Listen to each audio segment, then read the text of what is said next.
گل صاحب یہ بتا دیں کہ جو ٹائم آپ نے جیل کے اندر گزارا، وفاق میں بھی آپ کی حکومت رہی، پنجاب میں دوبارہ آپ کی حکومت ہے، کے پی میں بھی آپ کی حکومت ہے، کیا آپ نہیں سمجھتے کہ جیل اصلاحات اور پولیس میں اصلاحات لانے کی اشد ضرورت ہے؟ آپ کے اوپر جو بیتی ہوگی وہ آپ بہتر جانتے ہیں۔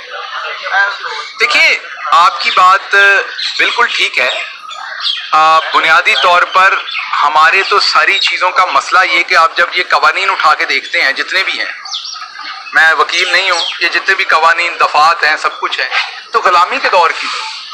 وہی دفعات ہم پہ لگ رہی ہیں جو انگریز اس زمانے میں وہ تمام کی تمام فریڈم فائٹرز جو ہمارے آباء و اجداد تھے جو لڑ رہے تھے ان کے اوپر لگتی تھی، جو وہی دفعات اب ہمارے اندر پاکستان کے اندر ہم پہ لگ جاتی ہیں۔ تو یہ بنیادی طور پر قوانین اس زمانے کے انگریز کے 1800 کچھ کے بنائے ہوئے، جیل کے قوانین بھی وہی بنائے ہوئے ہیں۔ تو مجھے تو جیل کے اندر جا کے یہ لگا کہ وہ سلیوری کا انسٹیٹیوشن ہے۔ اگر جو عام قیدی ہے وہ چل رہا ہے اور جیل کا کوئی حملہ سامنے سے آ گیا تو ان کو احکامات ہیں کہ وہ کھڑے نہیں ہو سکتے، بیٹھ جائیں گے فوراً۔ غلامی کی میں نے بدترین مثال وہاں دیکھی ہے، جو پریکٹس ہے انسان کی خودی اور اس کی سیلف رسپیکٹ کو ڈیمیج کرنے کی۔ ایک غریب قیدی جو ہے وہ بیچارہ اگر چل رہا ہے، مشقت کر رہا ہے، مثلا اس کو جیل میں گھاس کاٹنے کا کام ملا ہوا ہے یا کھانا دینے کا، اور وہ اپنی ذمہ داری سر انجام دے رہا ہے اور آگے سے کوئی جیل کا عملہ آیا ہے تو اس کو احکامات یہ ہیں کہ وہ زمین پہ بیٹھ جائے گا نظریں نیچے کر کے۔ یہ آزاد ملک میں تو ایسا نہیں ہوتا، یہ تو غلاموں کے ساتھ ہوتا ہے۔ تو مجھے جیل کے اندر یہ لرننگ ہوئی کہ یہ کیونکہ غلامی کے زمانے میں یہ بنایا تھا انگریز نے اس طرح کا قانون، اور جیلوں کے مینول وہ آج بھی اسی طریقے سے امپلیمنٹڈ ہیں جیلوں کے اندر۔ تو بالکل یہ کام کرنا چاہیے۔ ہمارے جو وزیر داخلہ ہیں پنجاب میں اور جیل کے بھی ہیں، میں ان سے گزارش کروں گا، میرے بھائی ہیں، دوست ہیں، کہ ٹویٹر پہ ذرا ٹائم تھوڑا کم دیں،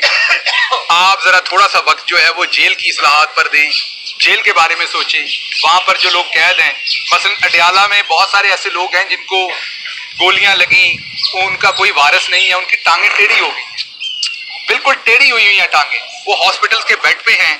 ان کی کوئی وہاں پر عیادت کرنے والا نہیں ہے، باتھ روم لے کے جانے والا نہیں ہے۔ اس طرح کے لوگوں کا اگر آپ عدالت کے سامنے معزز جج صاحبان کے سامنے ان کی تصویریں اور کیس رکھیں گے تو وہ ان کو کسی ہاسپٹل میں باہر شفٹ کریں گے۔ ادھر کوئی مجھے سننے میں آیا، مجھے ملنے نہیں دیا گیا ان کے ساتھ، 50 سے زیادہ ذہنی مریض لوگ ہیں، 35 بچے ہیں جو وہیں پیدا ہوئے ہیں یا اپنی ماؤں کے ساتھ اندر ہیں۔ تو خدا را ان کے اوپر تو ترس کریں۔ اور میں اپنے ہی وزیر جو وہاں ہیں، ساری جیلوں میں ایسا ہی ہوگا، صرف ہمارے یہاں نہیں ہوگا، انہیں میں یہ کہوں گا کہ جب ہمیں وزارت ملتی ہے تو بنیادی طور پر وہ ایک بہت بڑی ذمہ داری ہوتی ہے، اللہ نے اس کا حساب لینا ہے ہم سے۔ تو ان چیزوں پہ کام کریں، عورتیں وہاں ہیں ان کے لیے کام کریں، بچوں کے لیے کریں، ذہنی معذوروں کے لیے کام کریں، یہ جن کے میں نے بتایا جن کی ٹانگیں ٹیڑھی ہوئی ہیں ان کے لیے کام کریں۔ تھوڑے تھوڑے فائن ہیں جس کی وجہ سے لوگ اندر، مجھے جیل میں لوگ ملنے آتے تھے، پارٹی کے بہت سارے لوگ آتے تھے،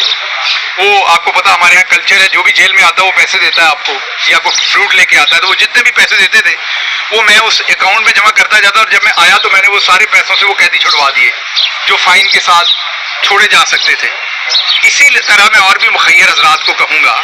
کہ وہ یہ بہت بڑا صدقہ جاریہ ہوگا جو غریب آدمی وہاں پر پڑا ہوا ہے جیل میں، جس کو کوئی سننے والا نہیں ہے، کیونکہ ہماری آخری